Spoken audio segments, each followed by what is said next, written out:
pedi, o que era meu partir, um sonho tão normal.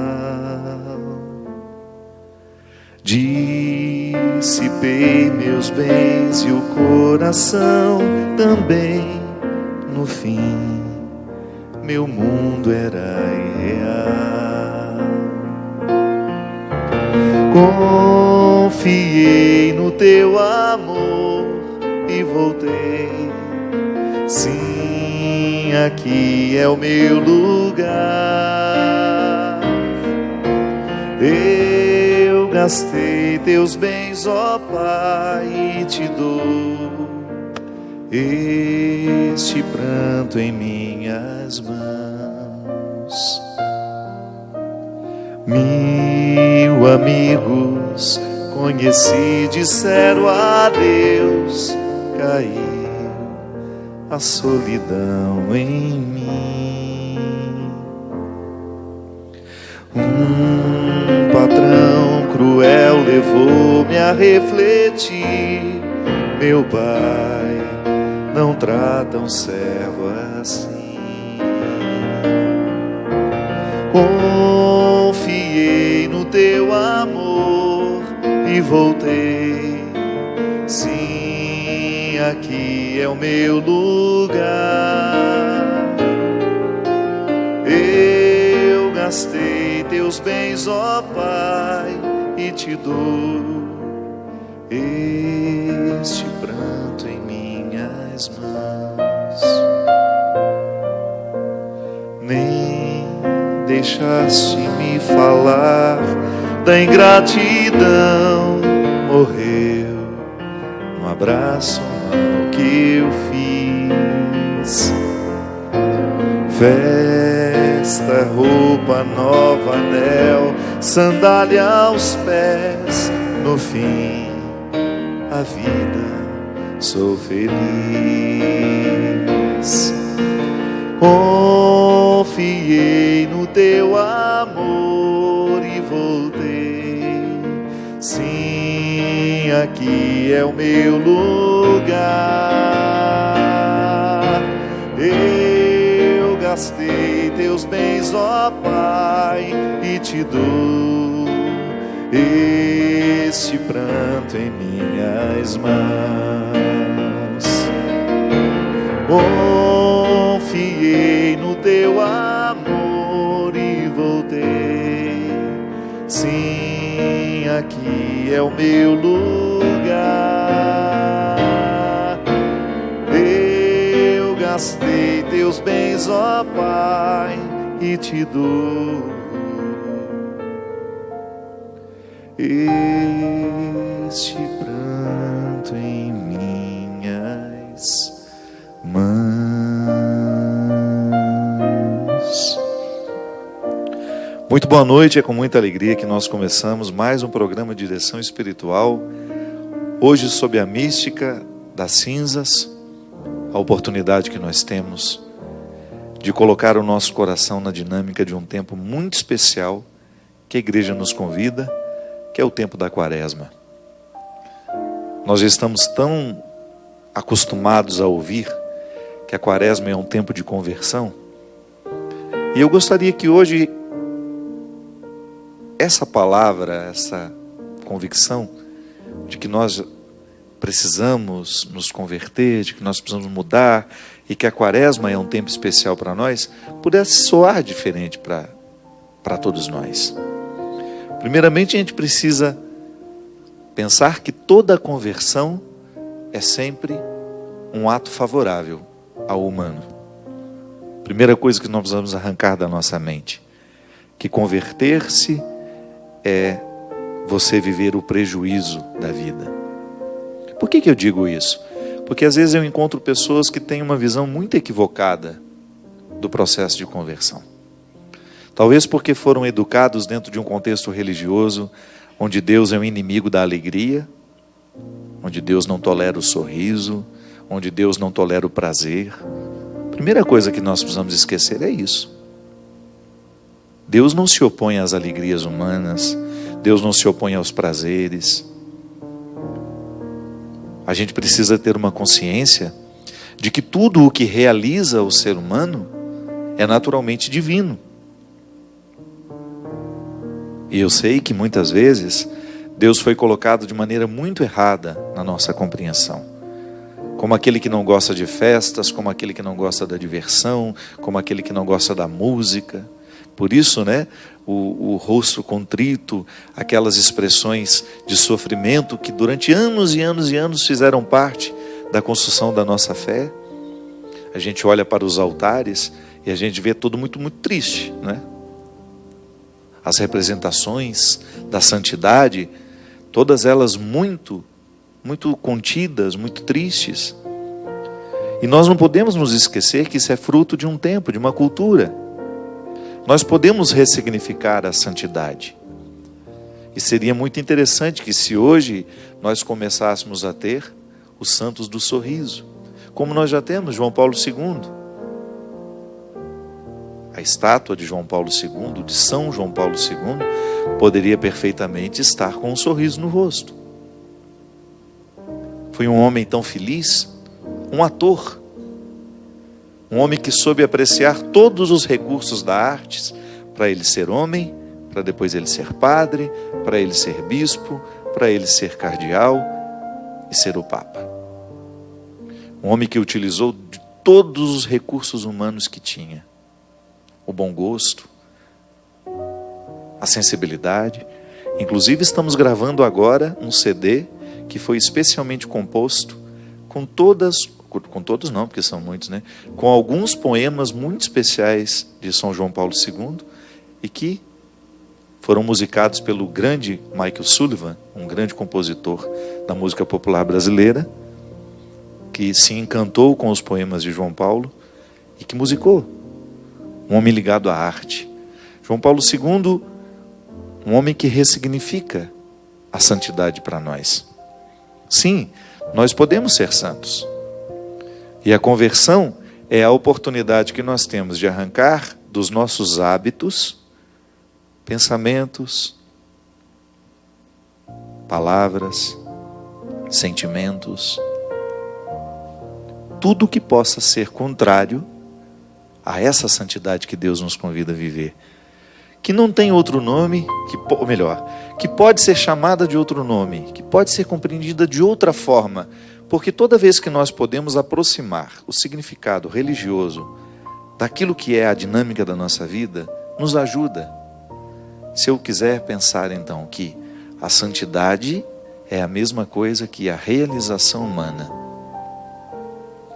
que o ser humano realizado é aquele que conseguiu arrancar todos os comprometimentos que estão muito ligados ao seu jeito de ser, ao seu caráter. Tudo aquilo que poderia ser um empecilho para ele ser quem ele é. Eu acho interessante porque essa música que nós cantamos agora, que é do Dom Navarro e o Valdeci Farias, dois grandes compositores da igreja, ela fala justamente de uma conversão de alguém que precisou recordar-se quem ele era para poder reencontrar o caminho. Ele ficou perdido nele mesmo. Está aqui no Evangelho de Lucas, capítulo 15, versículo 11. Um homem tinha 2 filhos, Jesus disse. O filho mais novo disse ao pai: Pai, dá-me a parte da herança que me cabe. E o pai dividiu os bens entre eles. E poucos dias depois, o filho mais novo juntou o que era seu e partiu para um lugar distante. E ali ele esbanjou tudo numa vida desenfreada. Quando tinha esbanjado tudo que possuía, chegou uma grande fome àquela região e ele começou a passar necessidade. Então, ele foi pedir trabalho a um homem do lugar, que o mandou para o seu sítio cuidar dos porcos. Ele queria matar a fome com a comida que os porcos comiam, mas nem isso lhe davam. Então, ele caiu em si e disse: Quantos empregados do meu pai têm pão com fartura, e eu aqui, morrendo de fome? Vou voltar para o meu pai e dizer-lhe: Pai, pequei contra Deus e pequei contra ti. Já não mereço ser chamado teu filho.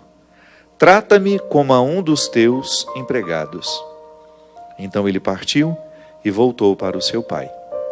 Quando ainda estava longe, seu pai o avistou e foi tomado de compaixão. Correu-lhe ao encontro, abraçou-o e cobriu de beijos. O filho então lhe disse: Pai, pequei contra Deus e pequei contra ti. Já não mereço ser chamado teu filho. Mas o pai disse aos empregados: Trazei depressa a melhor túnica para vestir meu filho. Colocai-lhe um anel no dedo e sandálias nos pés. Trazei um novilho gordo e matai-o para comermos e festejarmos. Pois este meu filho estava morto e tornou a viver. Estava perdido e foi encontrado. E começaram a festa. E o filho mais velho, que estava no campo, ao voltar já perto de casa, ouviu a música e o barulho de dança. Então chamou um dos criados e perguntou o que estava acontecendo. E ele respondeu: É teu irmão que voltou. Teu pai matou o novilho gordo porque recuperou seu filho são e salvo. Mas ele ficou com raiva e não queria entrar. O pai, saindo, insistiu com ele. Ele, porém, respondeu ao pai: Eu trabalho para ti há anos. Jamais desobedeci a qualquer ordem tua, e nunca me deste um cabrito para eu festejar com os meus amigos. Mas quando chegou esse teu filho que esbanjou teus bens com prostitutas, matas para ele um novilho gordo. Então o pai disse: Filho, tu estás sempre comigo, e tudo o que é meu é teu. Mas era preciso festejar e alegrar-nos, porque este teu irmão estava morto e tornou a viver. Estava perdido e foi encontrado. Veja bem, esse menino não estava morto no corpo. Tanto é que ele pôde voltar. E quando o pai usa essa expressão para chamar a atenção do filho mais velho, o seu filho estava morto, é porque esse menino tinha perdido a oportunidade de ser quem ele era. É interessante, minha gente, porque dentro dessa tradição judaica, quando um filho pede a herança ao pai, é como se ele estivesse dizendo: a partir de hoje o senhor está morto para mim. Porque a herança só é dada no momento em que o pai já não existe mais. Então, para um pai é uma humilhação muito grande um filho chegar e pedir a ele a herança e logo em seguida ir embora. O pai tinha muitas razões para estar magoado com ele. Mas não. O que se passa ali é um festejo porque um filho voltou. Volto a dizer. O menino que não estava morto no corpo, estava morto de outra forma. Porque ele estava esquecido de tudo que ele era. Engraçado, porque na vida a gente entende perfeitamente o que isso significa. Existem alguns problemas que nós precisamos enfrentar. Algumas pessoas em situações ainda mais extremas, em que elas esquecem quem elas são. No meu livro Quem Me Roubou de Mim, por exemplo, eu falo muito disso. Às vezes nós estabelecemos relacionamentos em que o outro nos escraviza tanto, que ele vai retirando de nós a capacidade de nós sermos quem somos. A vida às vezes faz isso com a gente, por causa da ambiência em que nós estamos situados, por causa da influência dos amigos que nós temos, que às vezes nem são amigos, nem vamos chamar de amigos, para não banalizar a expressão. Mas às vezes os companheiros que nós temos, eles vão nos levando para lugares que não tem nada a ver com a gente. E a gente vai se adequando. A gente vai abrindo exceção. A gente vai se tornando quem a gente não é. Ou então vai dando vazão para a gente ser aquilo que a gente jamais seria se não estivéssemos naquela ambiência. O álcool começa assim na vida de uma pessoa. A prostituição começa assim. Os vícios. Então, de repente, uma pessoa é exposta a um contexto em que ela não recruta o que ela tem de melhor. E ela começa a viver as consequências disso. Tudo o que ela tem como potencial positivo. Porque eu sempre acredito nisso. Todos nós nascemos com muitos dons, com todos os instrumentais para a gente poder ser feliz. Deus não negou a nós. Não, definitivamente Deus não nos negou. Ele nos deu todos os recursos para a gente poder chegar a essa realização humana. E por que não dizer, chegar a essa santidade. Só que, às vezes, na vida, as escolhas que nós vamos fazendo, vamos nos colocando totalmente distantes do lugar que a gente pode ocupar. Eu mesmo já contei aqui, em algumas situações, de um episódio em que o meu pai, num momento em que ele estava perdido no álcool, que meu pai foi um grande homem, eu não tenho isso aqui para dizer dele, mas infelizmente ele foi alcoólatra, e o álcool o fez ficar fora do lugar que era dele. E um exemplo muito simples, foi quando um dia ele bebeu demais, não conseguiu voltar para casa, e nós fomos chamados para ir buscá-lo. Eu me lembro, eu era pequeno, fui com minha mãe e meu irmão Geraldo. Quando nós chegamos, o meu pai estava caído assim na sarjeta, a bicicleta dele caída do lado, meu pai era pedreiro, e embriagado não conseguiu voltar para casa, caiu e ficou desacordado ali. Eu me lembro, minha gente, que quando via aquela cena, eu senti muita vergonha. Ficava olhando assim para o lado, para ver se não tinha nenhum coleguinha meu vendo aquela cena. Depois o tempo passou e eu descobri que aquilo não era vergonha, era uma indignação. É diferente. A indignação é quando você vê a pessoa certa no lugar errado. E você sabe que depois, como padre, eu tenho toda hora essa oportunidade de viver. Eu me lembro muito da cena. Quantas vezes eu encontro pessoas certas nos lugares errados, ou até mesmo vivendo um papel errado. Essa música tem uma frase bonita, né? Sim, aqui é o meu lugar. É isso que faz uma pessoa ser feliz. Quando ela constrói a dinâmica dos seus dias no seu lugar. Quando ela percebe que ela está girando no eixo certo. Ela tem dificuldades? Tem, porque todo mundo tem. Mas ela está no lugar certo. Ela está sofrendo pelas causas certas. Diferente de uma pessoa que está perdida, que já está distante do que ela pode, escravizada por tantas coisas ruins que essa vida oferece. Eu sempre digo isso. O mundo é muito cruel, a vida é muito cruel. Porque nem sempre nós estamos rodeados de pessoas que nos querem bem, ou que estão interessadas em fazer vir o que temos de melhor. Nem sempre as pessoas estão comprometidas em nos fazer trazer à tona o que temos de melhor e que nos faz estar no lugar certo. Porque é isso que diferencia um ser humano do outro no processo da conversão. É a capacidade que ele tem de ser consciente de que está no lugar certo.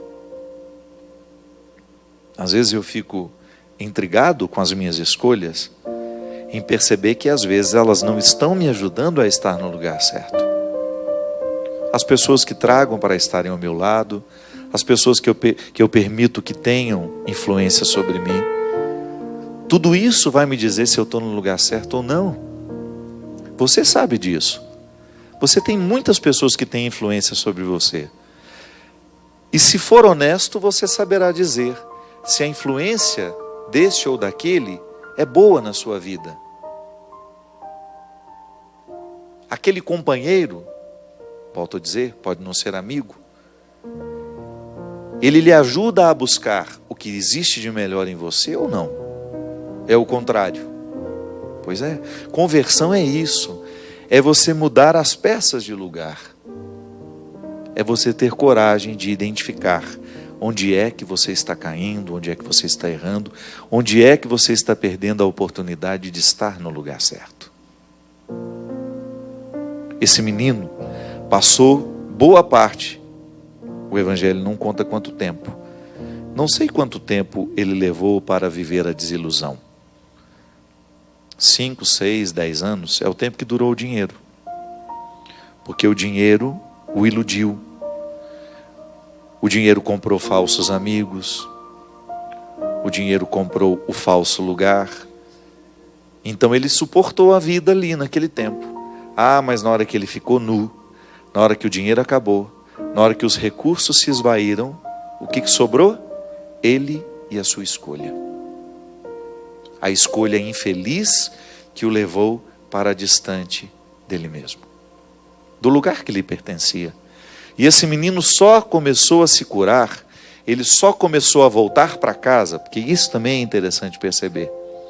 Antes dos passos, dos pés encontrarem a estrada, ele precisou encontrar dentro dele o significado do Pai na vida dele. Então, no primeiro momento, ele nem pensa na possibilidade de voltar como filho. Ele pensa na possibilidade de voltar como um empregado, porque ele sabia que o Pai era bondoso e tratava bem as pessoas que o serviam. Então ele chegou à conclusão de que se ele voltasse a viver na casa do Pai como um dos empregados, ele já estaria no benefício, já estaria no lugar certo. O que ele não imaginava é que o Pai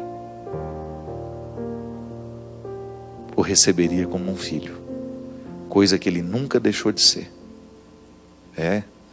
Isso ele não gastou. Ele gastou o dinheiro, mas ele não gastou a filiação, porque essa é mantida com amor, e o amor não morre, o amor não termina. Amor, quando é amor, vínculo, quando é vínculo, é definitivo. Pode até mudar, mas ele não acaba. E às vezes muda para melhor. Às vezes muda para muito melhor. Nós muitas vezes não nos beneficiamos das mudanças do amor, é porque nós temos medo de vivê-las. Na vida desse menino, o amor do Pai, quando ele voltou para casa, foi ainda muito mais intenso do que quando ele estava ali, junto com ele. Conversão é isso. É a gente lembrar quem a gente é e, sobretudo, quem a gente ainda pode ser. E trabalhar para que, na rotina da nossa vida, os nossos hábitos corroborem, ajudem essa santidade, essa realização humana florescer em todos nós. Nós vamos para um rápido intervalo e a gente volta já já com o programa Direção Espiritual.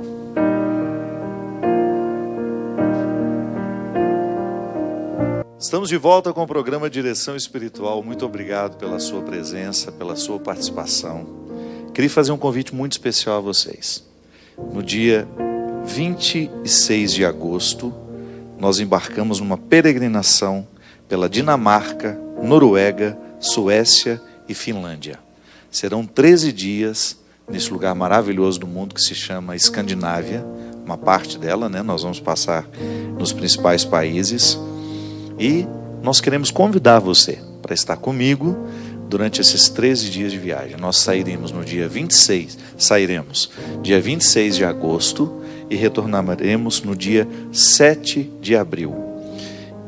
Abril não, Deus me livre. Está parecendo as viagens do Christian, que fica um ano. Dia 7 de setembro, de 26 de agosto a 7 de setembro, você é nosso convidado. Ligue para o telefone que aparece aí na sua tela. A Obra de Maria com a Canção Nova, que são quem organiza, né? Organizam essa viagem, está fazendo uma promoção muito especial para você ter a oportunidade de ir conosco.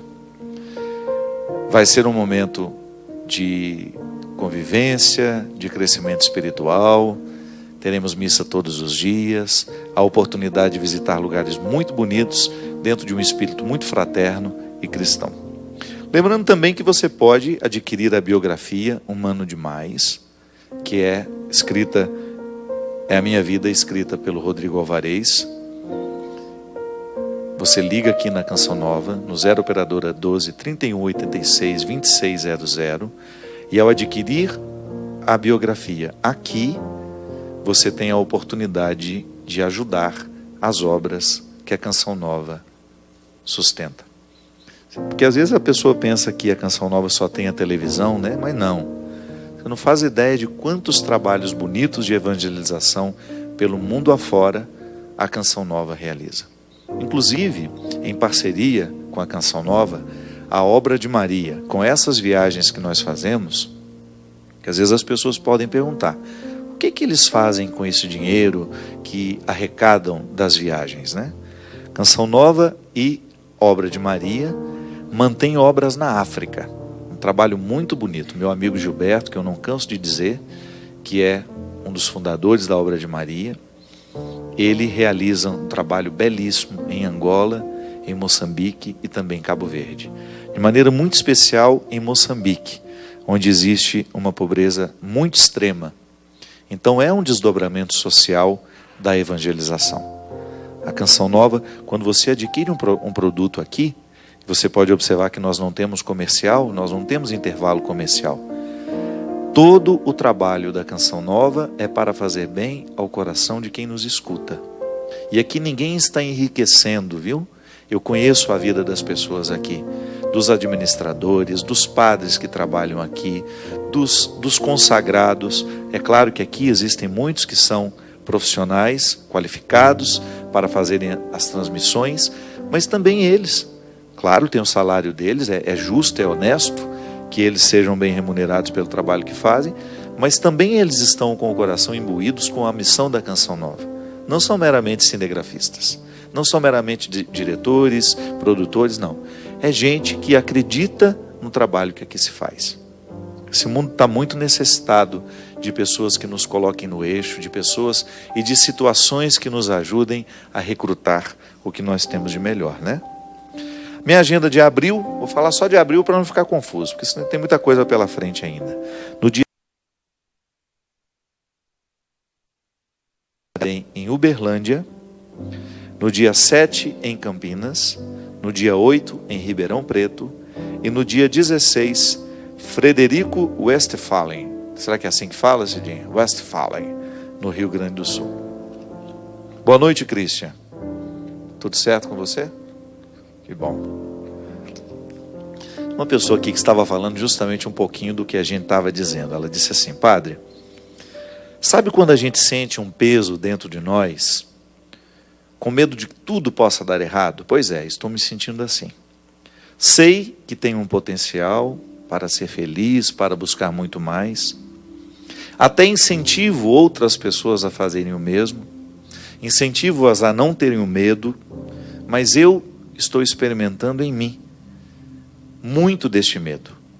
Sinto-me prisioneira, e isso tem me incomodado. Isso tem me dado uma angústia muito grande. Sabe quando uma pessoa se sente perdida no meio de uma confusão? Pois é, esta sou eu. É assim que eu me sinto. É uma tristeza sem sentido. Ela não quis se identificar e nem precisa, porque quando nós ouvimos uma história assim, de alguma maneira todos nós nos incluímos, né? Porque quem não tem que viver esse desafio diário? Viver é um desafio diário. É como tomar água. A água que você tomou ontem não serve para a sede de hoje. O alimento que você comeu ontem, claro, ele pode até estar te nutrindo ainda agora, mas você precisa renovar o alimento. O sentido para a vida é assim também. Viktor Frankl, um grande psicoterapeuta, escreveu sobre o sentido da vida a partir da reflexão cristã, porque ele era cristão. E um dos aspectos bonitos da reflexão de Viktor Frankl é justamente quando ele diz que o sentido da vida, ele precisa ser cultivado diariamente. Você não pode abrir mão de cultivar um dia sequer. Hoje, quando nós abrimos o programa, nós falamos da dinâmica da conversão. Inspirados hoje, que é quarta-feira de cinza, iniciando um tempo de quaresma, nós falamos do quanto que é importante nós vivermos a dinâmica de arrancar de nós tudo aquilo que possa ser um obstáculo à nossa realização. Minha gente, às vezes nós vamos cultivando alguns hábitos nocivos e nós não nos acusamos mais disso. Você sabe que um grande prejuízo humano que eu tenho identificado é que as pessoas se acostumam com aquilo que elas têm de ruim. Elas se adaptam ao que tem de ruim. elas perderam a capacidade de ficarem indignadas, como eu estava dizendo. Porque quando eu perco a capacidade de me indignar com aquilo que existe de ruim na minha ambiência, eu perco o poder de transformar. É a indignação que me move na direção da mudança. Se eu me acostumo com aquilo que é maléfico em mim, se eu me adapto ao meu ciúme, se eu me adapto à minha vaidade, se eu me adapto à minha inveja, à minha intolerância, esqueça. Você não pode esperar de mim uma transformação. E é por isso que eu preciso, volto a dizer, de pessoas que tenham o poder de me fazer enxergar as minhas adaptações. E isso é interessante porque quando eu sou verdadeiramente amado por alguém, eu acabo aceitando a palavra daquele que me ama. Eu aceito melhor a correção quando ela é feita com amor, porque eu sinto que ela está muito comprometida com o meu bem-estar. Ou no evangelho que a gente lia, o menino que volta para casa, ele volta porque ele lembra que ele tem pai. É o primeiro movimento da conversão desse menino. É recordar que ele tem um pai que o ama. Então, o amor das pessoas é o principal motor para a nossa transformação. Então, se nós temos uma casa onde as pessoas se amam, onde o amor, o vínculo é cultivado, certamente nós teremos um ambiente muito favorável à felicidade e à realização das pessoas. Porque isso é muito interessante, quando você identifica que você tem com seu pai uma relação que lhe ajuda a identificar o que é nocivo em você e que você pode muitas vezes estar acostumado com aquilo e não perceber mais. É um prejuízo que nós não podemos mensurar. Quando um ser humano se acostuma com os defeitos que tem. Uma vez eu encontrei uma senhora no aeroporto e ela já era bem idosa. Uma senhora muito distinta, assim, muito elegante.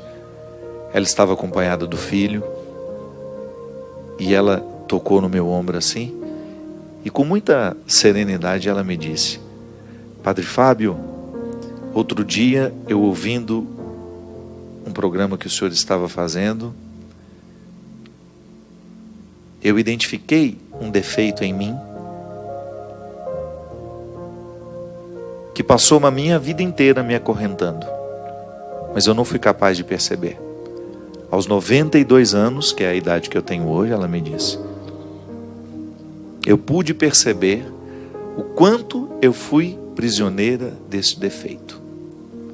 Eu não sei quanto tempo me resta, Padre Fábio, mas eu sei que naquele dia o seu programa, a reflexão que o senhor fazia, iluminou a minha consciência de um jeito que é como se eu tivesse arrancado ele com a mão. E eu não me permiti mais viver conforme as regras daquele defeito.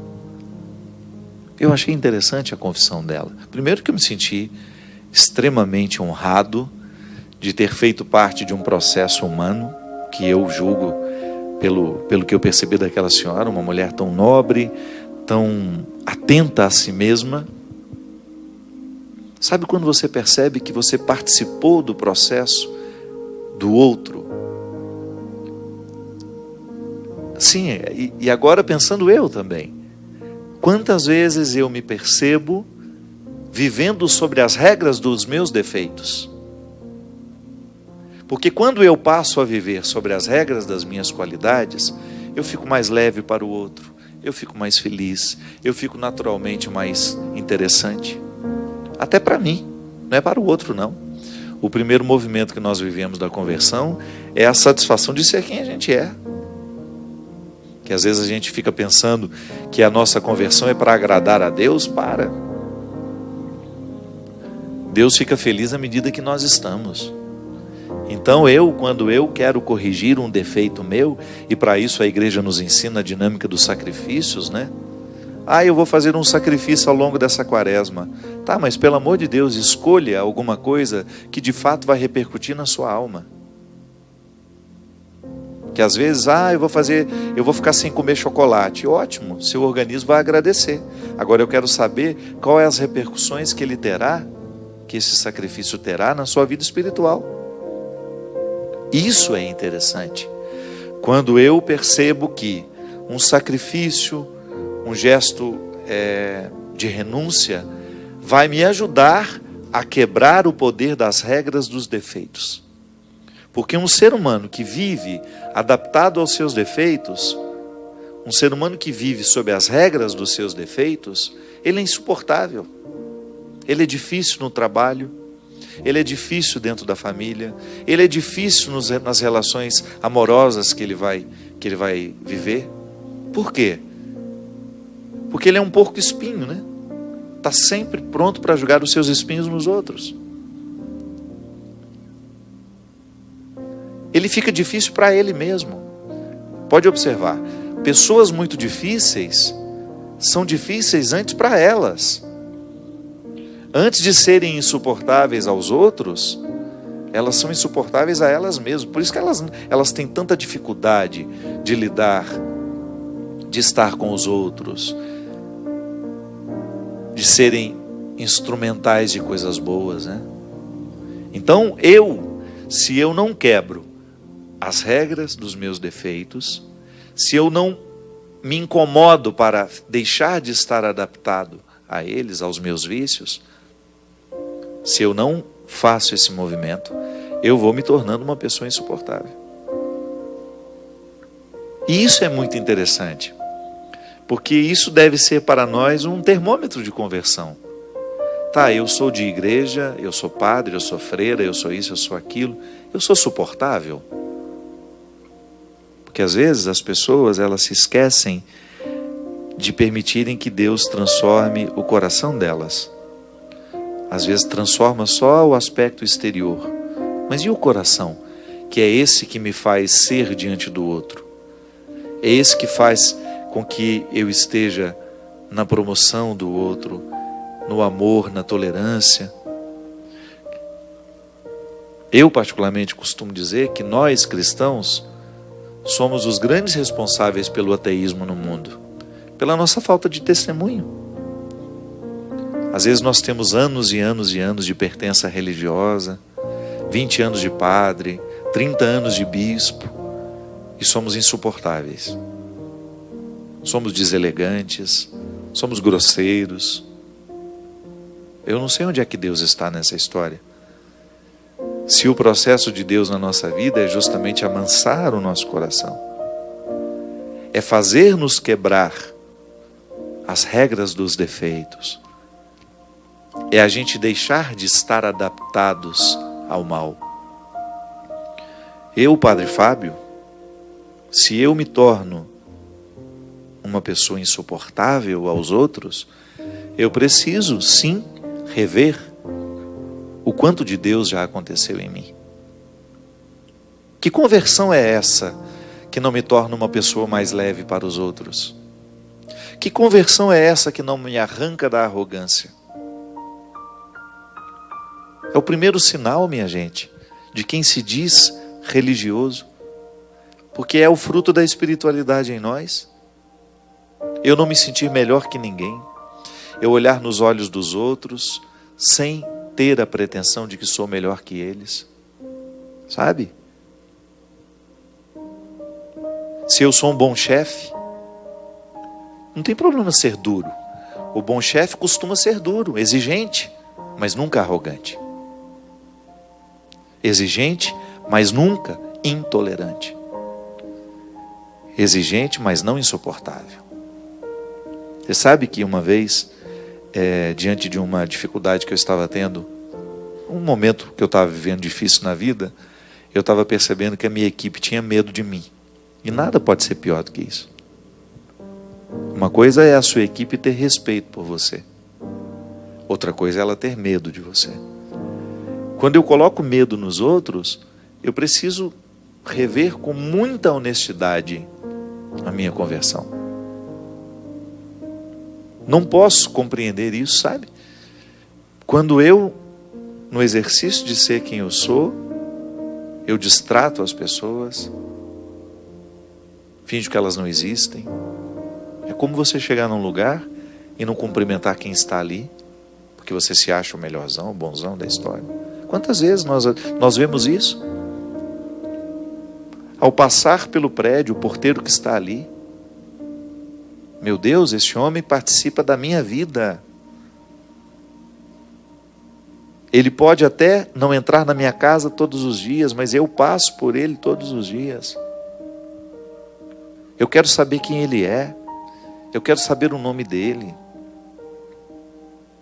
Eu quero participar daquele. Eu quero estabelecer com ele a partir daquele momento pequeno que nós temos. Às vezes as pessoas não olham nos olhos umas das outras.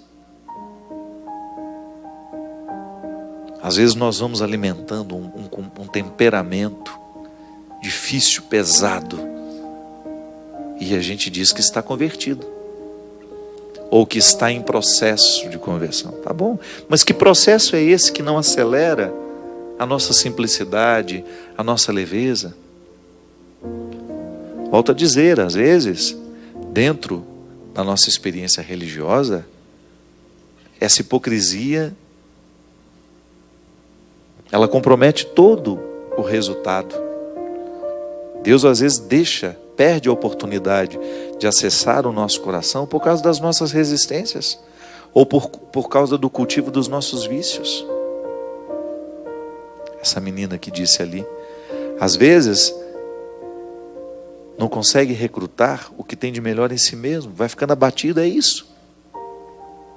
Esse não é um problema só seu não, minha filha. Todos nós, se não cuidarmos, nós vamos perdendo o referencial da realidade, do que de fato nós precisamos fazer. Para quê? Fazer para alcançar o melhor de nós. Isso é conversão. Eu quebrar as regras dos defeitos, para eu começar a viver sobre as regras das virtudes. Eu ter a sensibilidade, a simplicidade de identificar os meus excessos, aquilo que me torna uma pessoa difícil, e começar a trabalhar. Quanto mais cedo eu começo a trabalhar isso, maior é o benefício, porque é bom a gente viver a conversão. Feliz, a gente fica mais realizado, e esse é o primeiro benefício da conversão. Então vamos viver essa quaresma assim, com essa preocupação. Eu quero mudar aquilo que em mim é insuportável, para mim e para os outros. Primeiro, porque eu mereço essa transformação. Segundo, porque os outros merecem. E eu estando na dinâmica deste merecimento, os outros também estando, Deus está. Porque Deus se alegra muito quando um filho reconhece o que nele ainda é empecilho para a sua realização. Deus se alegra profundamente toda vez que nós fazemos um movimento de cura, de restauração, de mudança de hábitos. Deus se alegra profundamente toda vez que nós vivemos as consequências da conversão. Porque essas consequências, elas atuam diretamente no nosso caráter. Nós vamos ficando diferentes à medida que Deus entra. Quero nessa quarta-feira de cinzas pedir que Deus derrame sobre nós a sua bênção, que Ele possa provocar no nosso coração o desejo de viver essa santidade. Santo Agostinho dizia que até para a gente se sentir arrependido do erro que comete, nós já precisamos estar sob o influxo da graça. Então vamos pedir isso, que a graça de Deus aconteça hoje no nosso coração, abrindo os nossos olhos para a consciência, para que a gente tenha condições de perceber tudo o que em nós hoje precisa ser tocado pelo amor misericordioso de Jesus. E que a partir deste amor, desta misericórdia, nós possamos voltar ao nosso lugar. Assumir o lugar voltar a buscar o que é essencial para que a gente seja o que Deus quer que a gente seja. Ou melhor, para que a gente seja o que Deus sabe que nós podemos ser. Derrame sobre nós, sobre o nosso coração, a bênção e a proteção do céu, do Deus Todo-Poderoso, Pai, Filho e Espírito Santo. Amém. Até a semana que vem, se Deus quiser. Nem deixaste-me falar da ingratidão, morreu no abraço mal que eu fiz.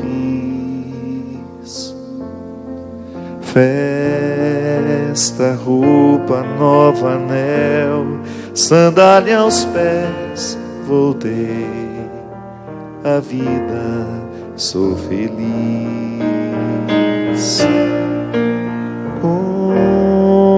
Confiei no teu amor e voltei. Sim, aqui é o meu lugar. Eu gastei teus bens, ó Pai, e te dou este pranto em minhas mãos.